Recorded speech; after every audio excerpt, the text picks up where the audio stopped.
This is day 5 of the February 88 7-day retreat.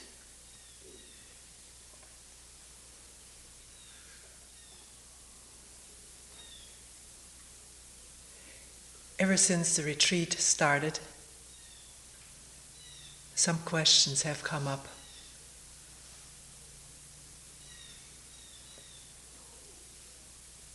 About goals, wanting to get to these goals, the effort that is felt is needed to get there, and the choice that needs to be made to set a goal and attain a goal. So there's been concern about goals, effort, and choice. And the way several people have put it, there's a contradiction in what you say. One person called it a paradox. On the one hand, you talk about not setting any goals, not wanting, in awareness there being no effort or choice. And yet, in talking, or listening to your talk, there's definitely something about a state, either you talk about it or imply it, in which there is no feeling of division. The whole self-complex is quiet. Therefore there's clarity, maybe insight, intelligence, love. And as I hear you talk, this for me becomes the carrot. This is what I want.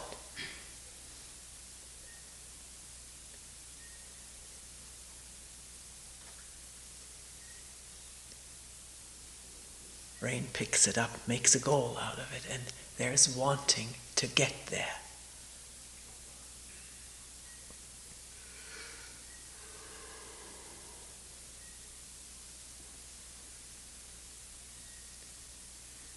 And people have also said,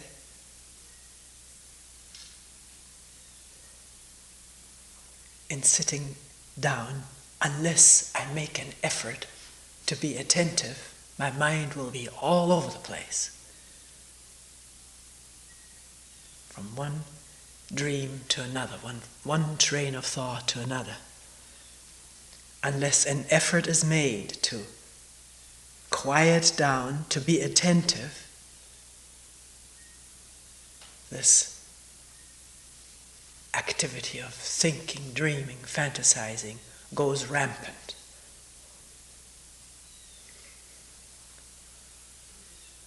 And people have also talked about hearing an inner voice saying, be attentive, pay attention, get back to where you are. Stay with where you are. And then the response to that command, paying attention, which has a feeling of effort about it.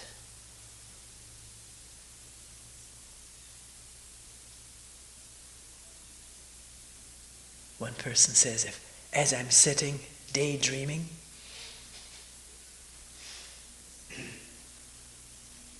I can make a conscious choice to be attentive. And I have to make that choice. If I don't make that choice, there'll be more daydreams.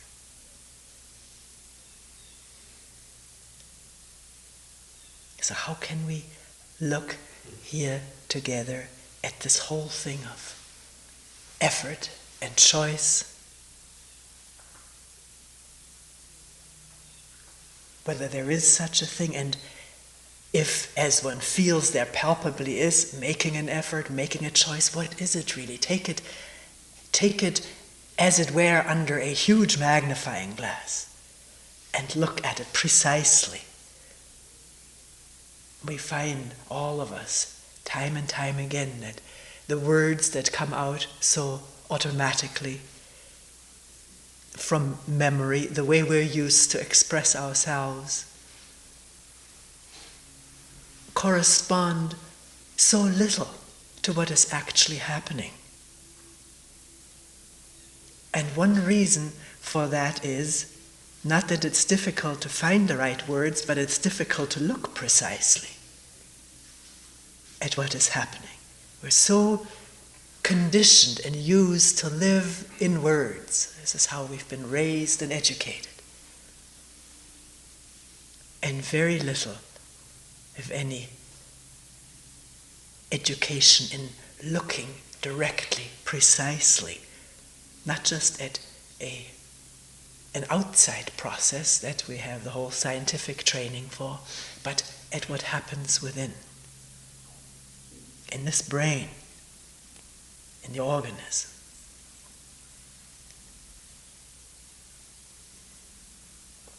So, one is sitting. Oh, where shall we start?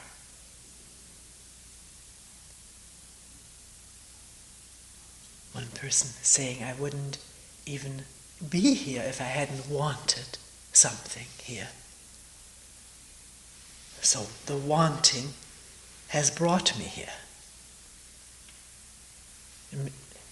This is probably true for every one of us. Wouldn't be here if we didn't want something. If we didn't have a goal in mind for ourselves. But just because that is what brought us here, the imagined goal, the desired goal, and the wanting to get there, it doesn't mean we cannot look at that as it takes place. Not just as we know about it and think about it and talk about it, but as it happens when we sit down. Does a thought come up about peace or enlightenment, calming the mind, the absence of thought? Does that thought come up? And what does it do as it arises in the mind? Does there come a command, well, go for it, get it, make some effort? We do have these inner commands.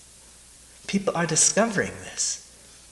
One person I have never realized this powerful inner voice telling me what to do. So can one be fully aware when that voice is going and how it affects the whole state of the mind and being?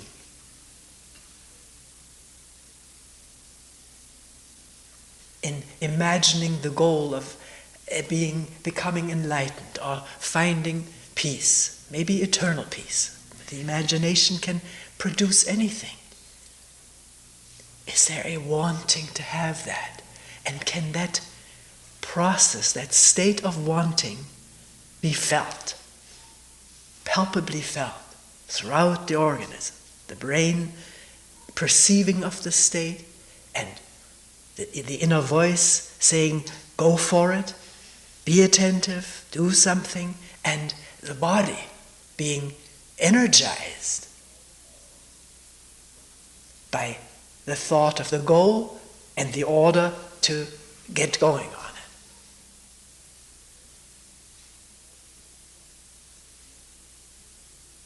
So, does one see that there are two ways of proceeding? Either we get caught up in imagining the goal and keep on imagining how our life would be if we were in peace or enlightened. How nice it would be not to have any more problems. It's just going on with that fantasy of a paradise to come.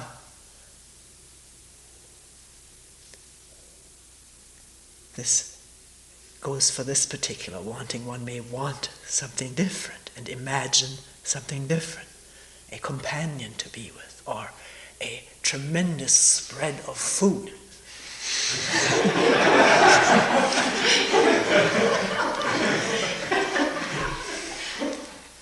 Not 4 times the same, but 4 times as many things as what is out there already. We have a very fine spread, I think, but one can imagine more exotic things than one meets up with. And the mind can entertain itself endlessly with thinking about what it wants. If it is cold, then a trip to the Bahamas, lying on the ocean or on the beach. Particularly when one is shivering in here, one doesn't feel so cold if one imagines being warm. Little children.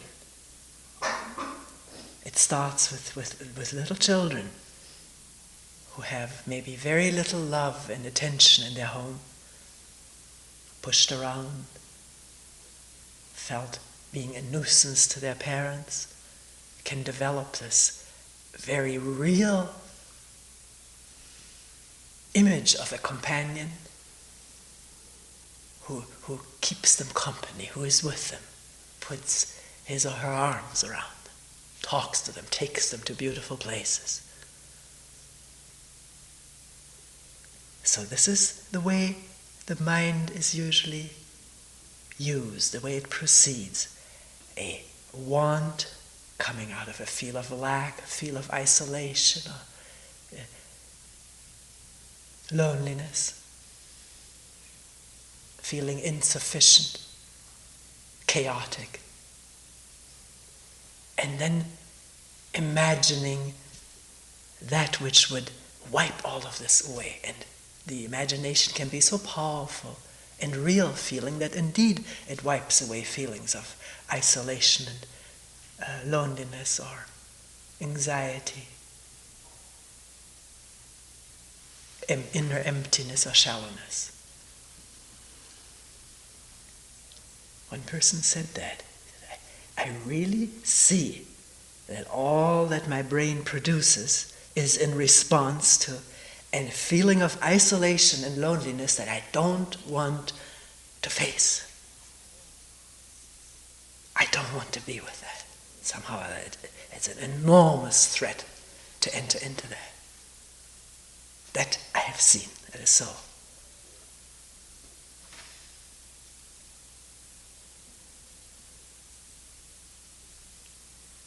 But what we're talking about here is not don't have any wants, don't have any goals.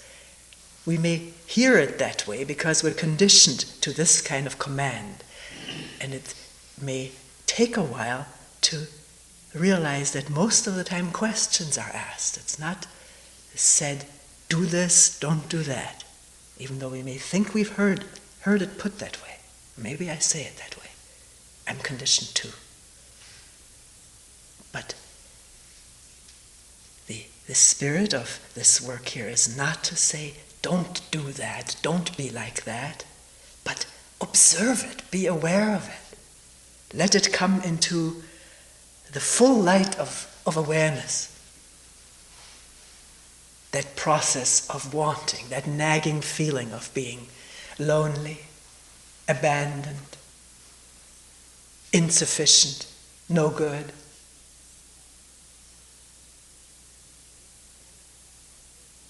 See it at a glance when there is a moment of waking up in the midst of one's daydreams, which is the miracle of our life, that this does happen. That there is a waking up, a coming to in the midst of the fondest or most exciting daydreams. Suddenly there's coming to, just as in the morning. We wake up to the fact that we have dreamt. And then, only then realize that this dream, which seemed so real, was just a dream.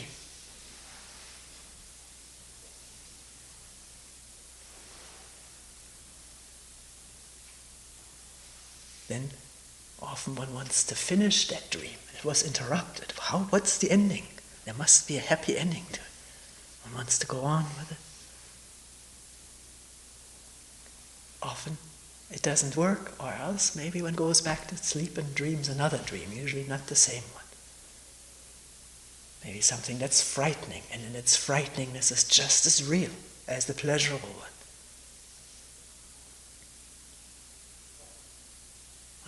One literally runs away maybe from a pursuer, stumbles and feels as though the ankle was giving in.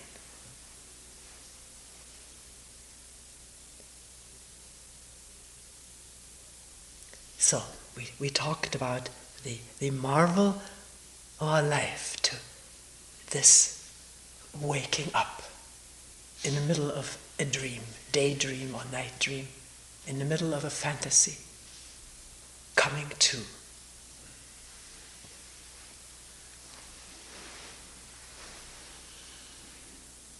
And it's such a crucial moment.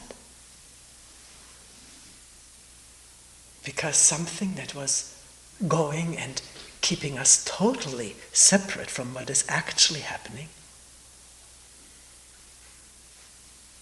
within and outside of us,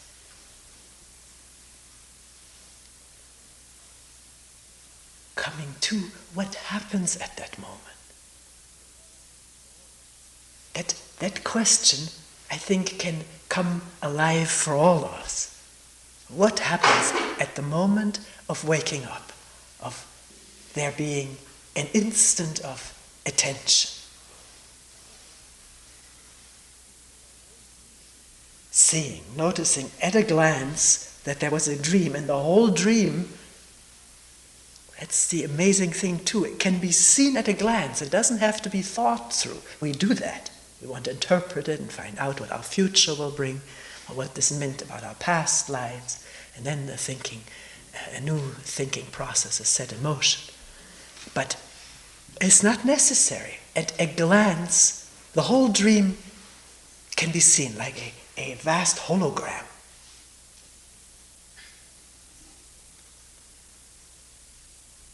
And at that moment, what happens? Does then the voice set in?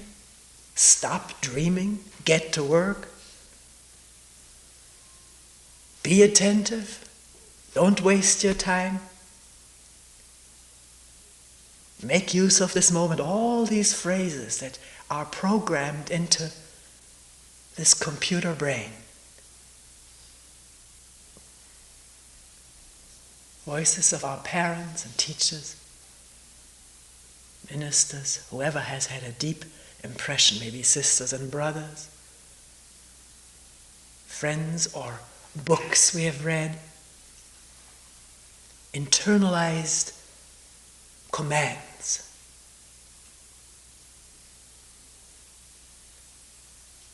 Is it possible to hear that attentively? To be aware of it when that happens the next moment.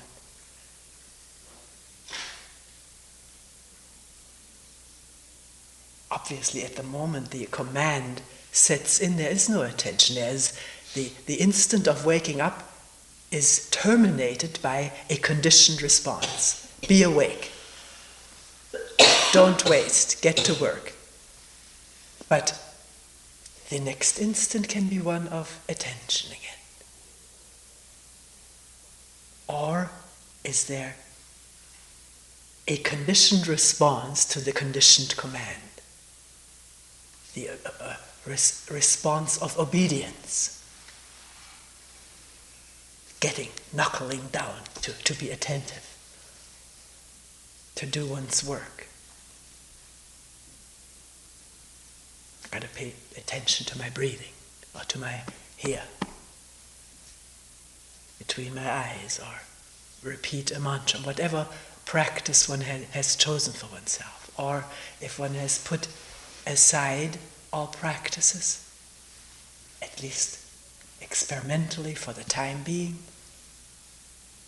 and that command is heard, be attentive. How does one respond to such a command appearing on the screen? Not just appearing, one can hear it.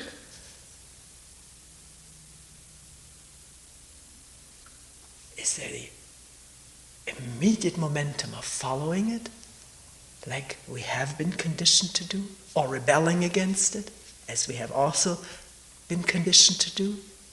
Or can there be the simplicity of listening, hearing that, in the wake of the conditioned command? Hearing it as such, not immediately reacting to it, obediently or reactively. No reaction, just an opening again. So that when one catches it,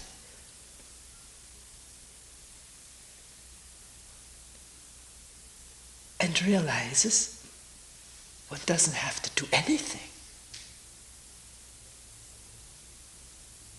Anything one has to do is a conditioned response from the past.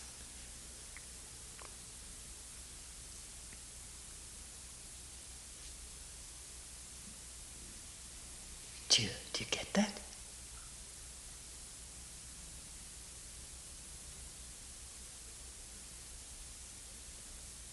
We're conditioned to think that only if we make ourselves do something, with command, with effort, with force, will we do it.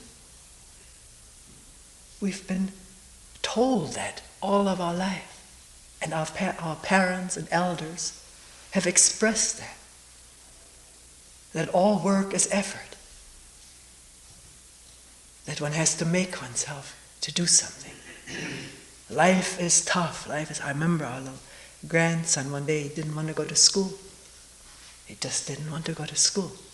He cried, he made himself stiff, and he wasn't going to set one foot outside of the door. And then his mother started telling him, this is what life is like. It's not what you want to do, it's what you have to do. Do you think Daddy likes to go out every day and work? Do you think I like to do what I'm doing? Sort of this imprinting about what living is like. It's an effort. And it's good to make that effort. Then we're good people. We please Mom and Dad and the teacher. And ourselves, because then we don't have to feel guilty about being bad.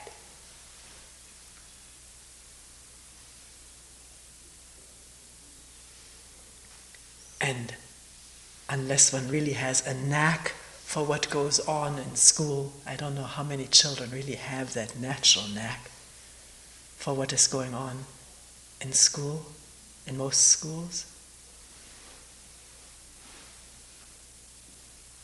One has to make an effort because one resists the whole thing. Ben wants to play. He says, I don't want to work all day. It's so much work. He's in first grade. He said, we work all day. So, is there something you like? Yes, recess.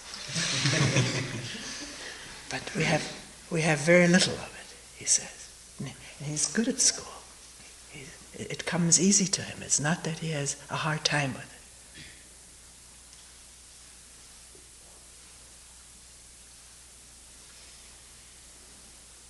it. And then come carrots, they're like getting a good grade, and then it becomes a little bit more pleasant because one can become somebody. One can excel and be somebody special in the eyes of the teacher and maybe the other students and one's parents. So, coming back to this unfathomable moment of being attentive, aware of conditioning going on, and realizing that one doesn't have to respond in that way.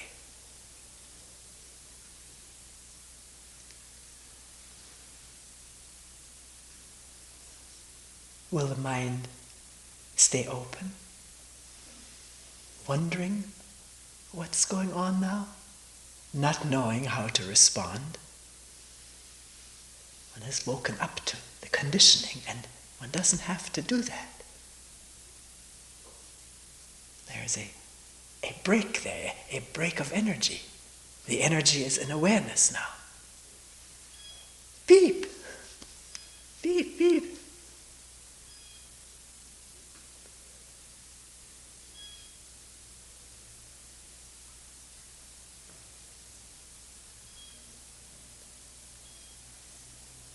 We don't have to make an effort to hear that, do we? It's just there.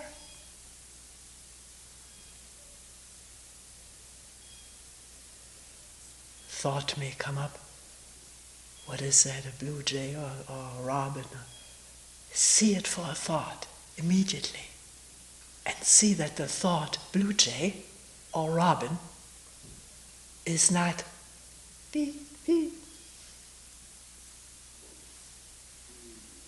That's not a thought, is it? It's not a word. It's not even a bird. It's just beep, beep.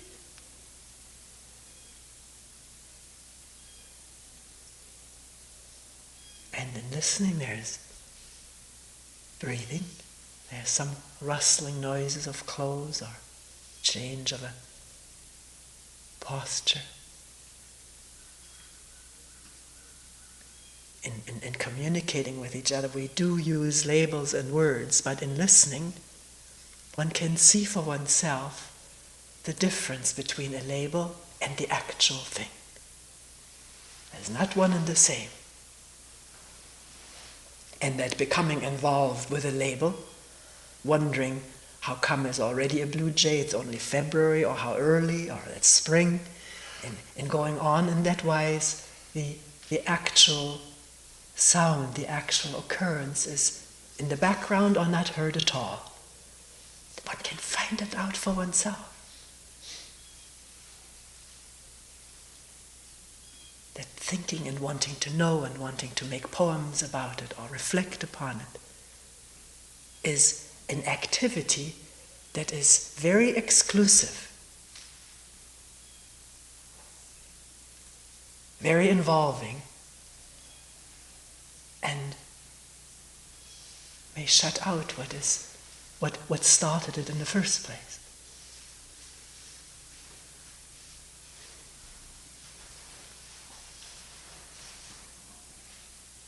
So let's come back to effort. The effort felt in sitting down and doing whatever this doing is. Why is there the feeling of effort?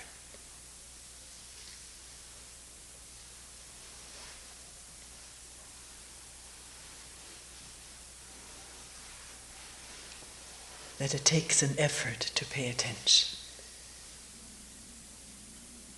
One says it and one means it. So can one look why it is so? What makes for this? What calls for making an effort? We went through the commands, but there seems to be something in addition to the command.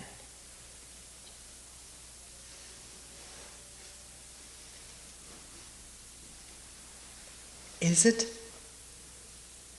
I'm not saying it is so, we're asking. Is it that we don't really want to do this?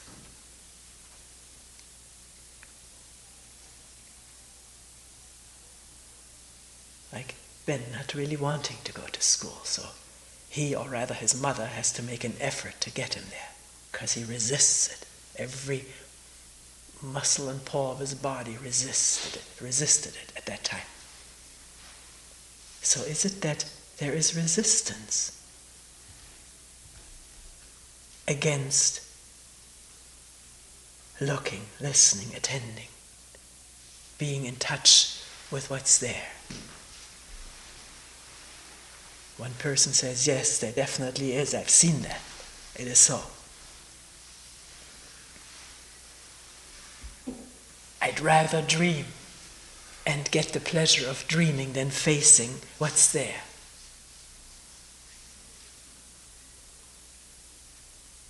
One has to clear this up, see that for oneself, or else one will forever be confused. Why is it so hard? I really want to do it. But it takes so much effort to find out why. And then find out whether, if there indeed is resistance, whether it has to be there. Not it shouldn't be there, but what is that? What is this resistance? What is this barrier put up? And against what?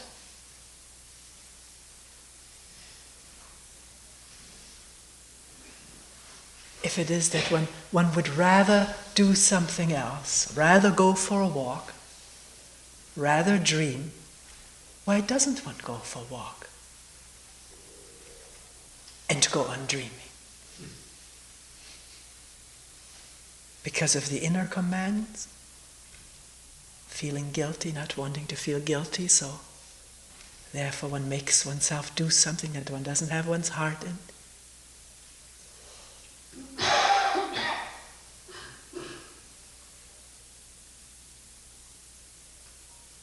Could one really go with what one wants to do for once?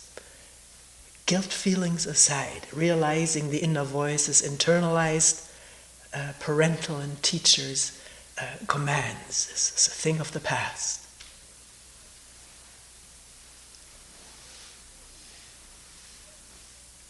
And go on with what one wants to do. Maybe without any resistance, without any guilt. Wondering what it is all about when one does it. Without doing it sort of clandestinely, surreptitiously, automatically. Taking a walk and being there. I don't know whether this is possible with dreaming, or is the very nature of dreaming such that there is no awareness. Can one wonder whether one can be aware of the state of dreaming? We can wonder that. In night dreams, it's possible to be aware of that there's dreaming going on. It's a strange thing, but there's some awareness that there's dreaming going on. It's not full awareness, but some awareness. Doesn't have the reality of a dream without any awareness. One may be familiar with that. And as one goes along or has gone along for many years with pursuing one's dreams, pursuing one's wants, and having found out that there's no fulfillment in that. There is no lasting satisfaction in it. The discontent keeps coming up. The feeling of isolation and loneliness is one's constant companion. If that is understood by oneself, through watching it, being aware of it, looking back on the story of one's life, reflecting on it, all the memories of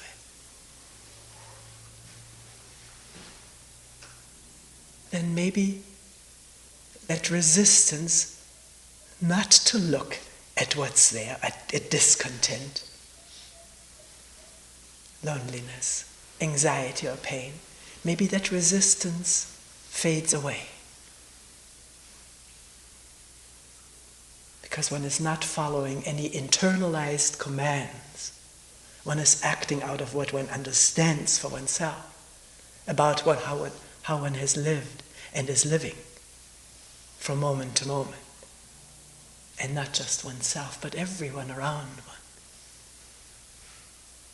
As one comes to understand oneself, we've talked about this a lot, one comes to understand each other very intimately. The wanting, the searching, and never any lasting fulfillment. Always new discontent, or the old discontent, frustration.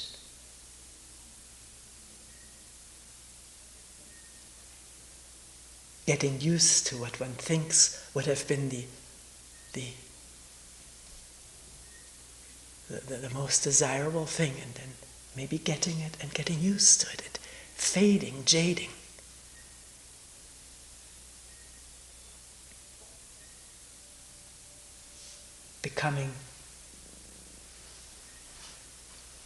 Being in touch with the hurt one does to oneself and others in pursuing one's dreams, one's wants, the insensitivity that goes with pursuing one's own wants, insensitivity to others, and the hurt to oneself.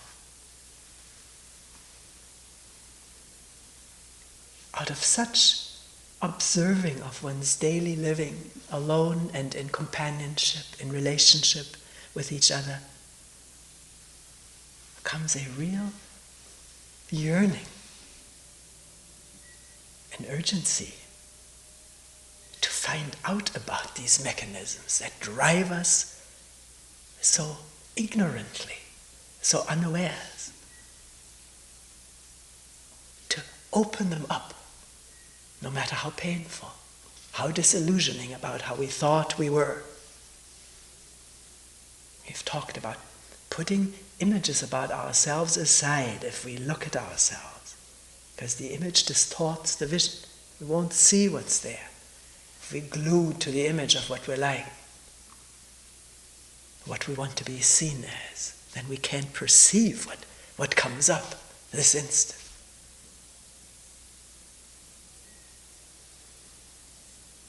And if this yearning is there, this urgency to understand, which comes out of our daily suffering, discontent, pain, then there may be no resistance anymore to look and listen to what's there in all openness and all honesty. And therefore, with no resistance, one may find, to one's astonishment, there is not this effort needed to do it. It's just the energy gathering in looking and wondering and listening. But not this having to break through a wall.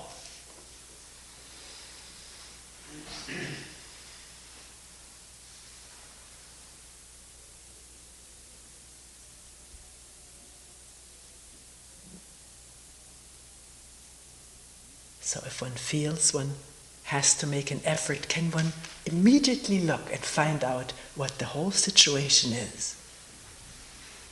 Not go habitually with, yes, that's what one has to do, one has to make an effort, and not question it. Questioning does not mean to say, no, I don't have to make any effort. That's how the mind goes, from the thing to its opposite.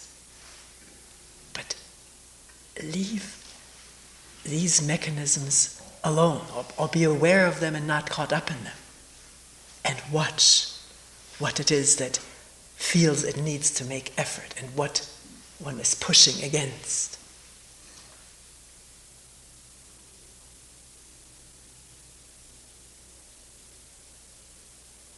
One person said, I've noticed that whenever I feel I have to make an effort, and I really look at it, which usually one doesn't want to do, but if I look at it, because I'm interested, it comes out of a very narrow space.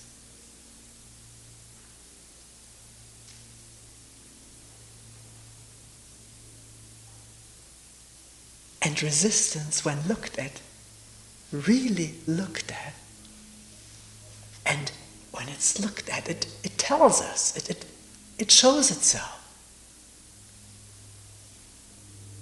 Opens up, reveals itself, it does. Then if that resistance melts, which it does if it's looked at and understood, then where does this energy come from suddenly? This amazing thing. It's as though a floodgate had broken.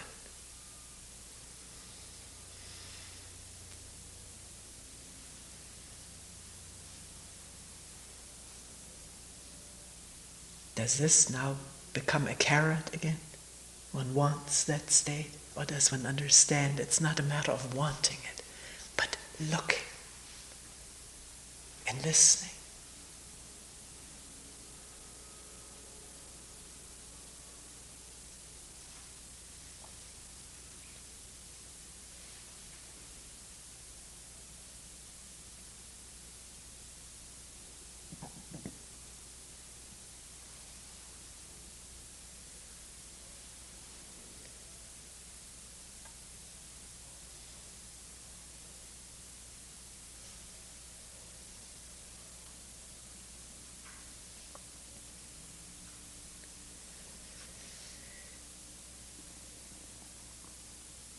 I wanted to talk some still on this topic of choice. Because we feel so strongly that we have a free choice to do one thing or another.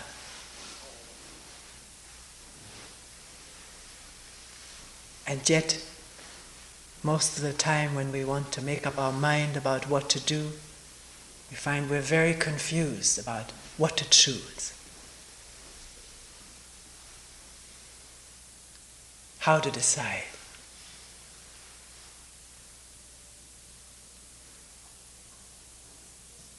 One person said, if I could only see clearly, then I would know what to choose. Then it would be easy for me to choose. Right now, I don't know what to choose. Another person said, I try to look at the facts, but I become confused. Because one looks at one possibility and there are all kinds of factors involved, advantages, disadvantages, what one could do. And then one looks at another possibility and there are all kinds of facts, what is of advantage, what is of disadvantage. So which facts is one going to choose? To say I'm just going by the facts, it doesn't work, does it? Because as many choices as one can imagine, there are always new facts to be considered.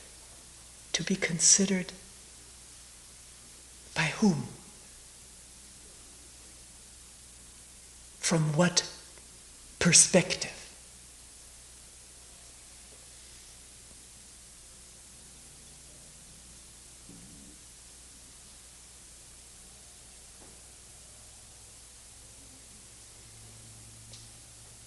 I think that as long as the I, the self, with its likes and dislikes, wants and needs, fears and hopes, as long as this self-complex is at the center of choosing,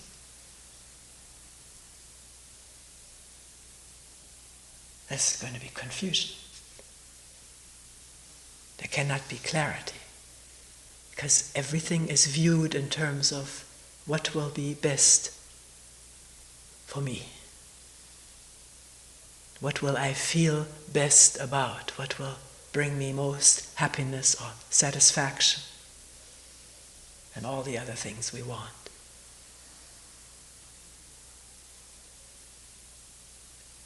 One may include in this self-complex people or a group with whom one is identified, but is still self, looking in terms of its own vantage point. And there are so many different things that could be satisfactory, one thinks, one imagines. And so many things that could be unsatisfactory, one imagines. One doesn't really know until one does something how it turns out. But we can imagine. And then the choosing is full of confusion, frustration often. One day this looks right, the next day that looks better.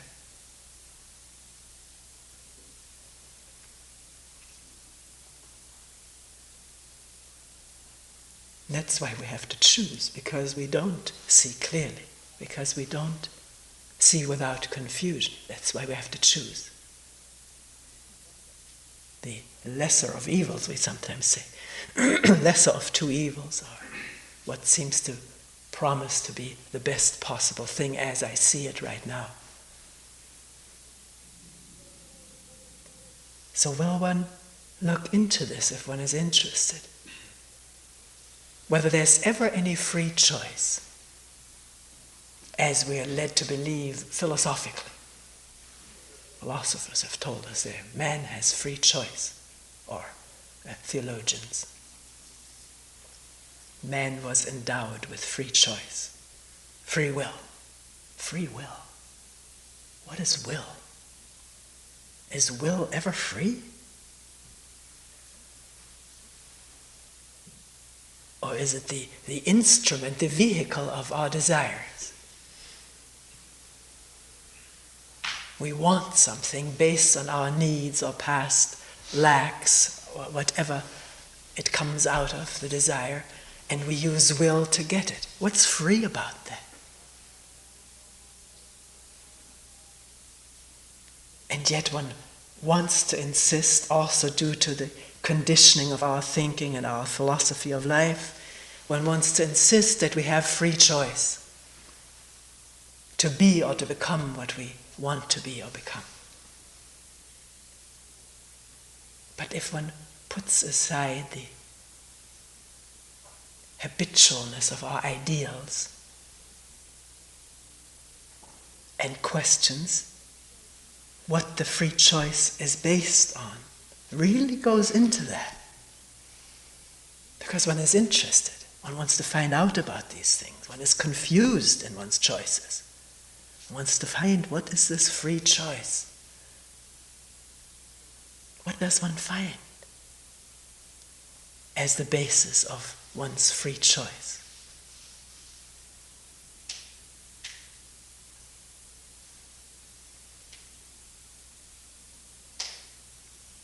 Isn't it always what one would like to be or have or do?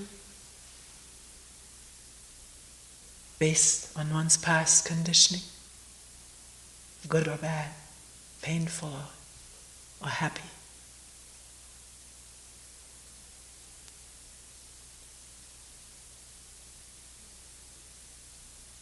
Person says, I can choose to be attentive at the moment I wake up from a dream. Why does one choose to be attentive? Because one thinks attention is a good thing for me? Would make me a better person? More peaceful or whatever? There's me wanting. Do you see that? I'm not knocking it. Please don't misunderstand. We're looking.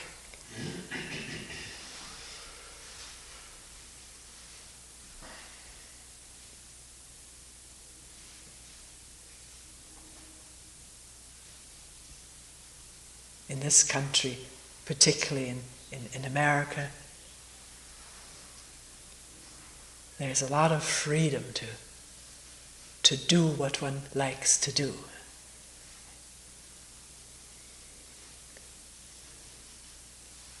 Professionally. In European countries, it isn't like that at all. One can change profession in middle age still. Go back to school, do something else.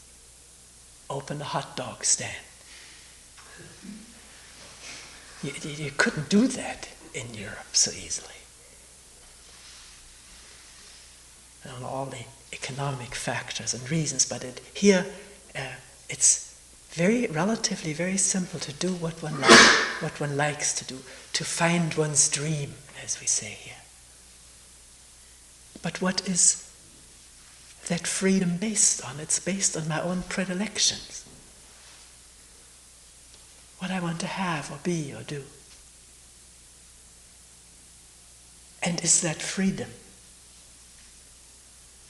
You could say comparative to Russia or some other country, as compared to that, it's much more free here. But one has to qualify that freedom, what? To do a job or to move around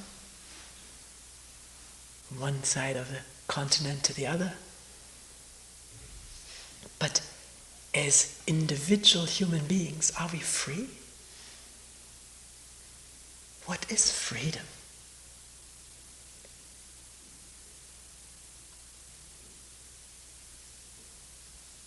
Freedom to do what we want?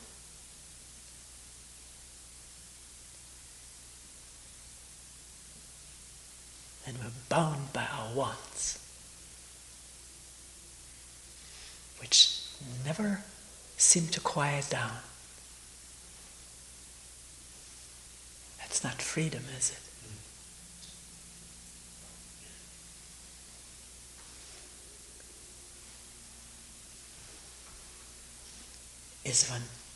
Is one interested in what freedom is?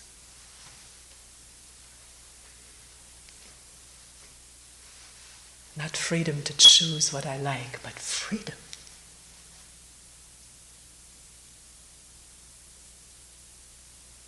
Freedom without confusion, without choice. Just doing what needs to be done.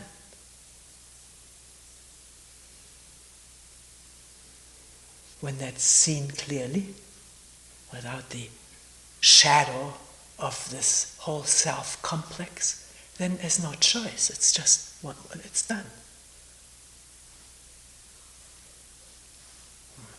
One may not be able to do it, not have this physical strength or health to do it, but that's all seen clearly.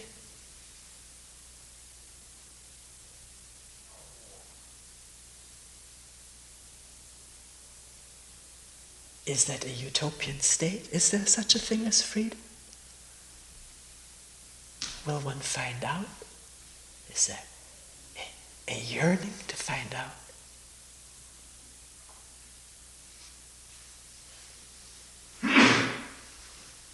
Whether there can be freedom from want, from discontent, from hope, from fear, from self.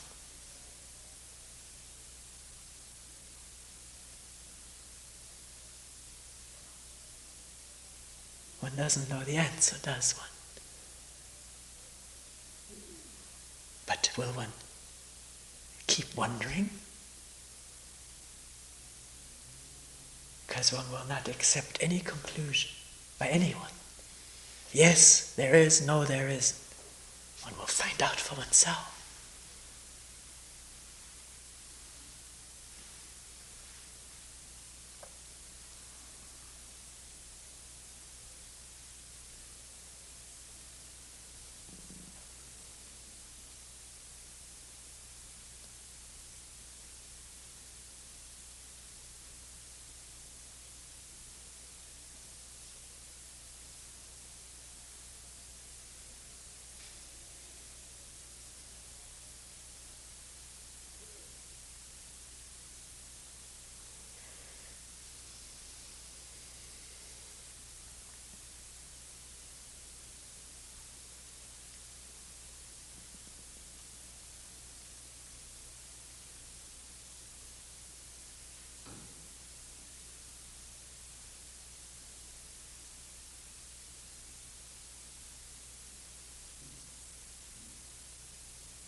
We will end here for today.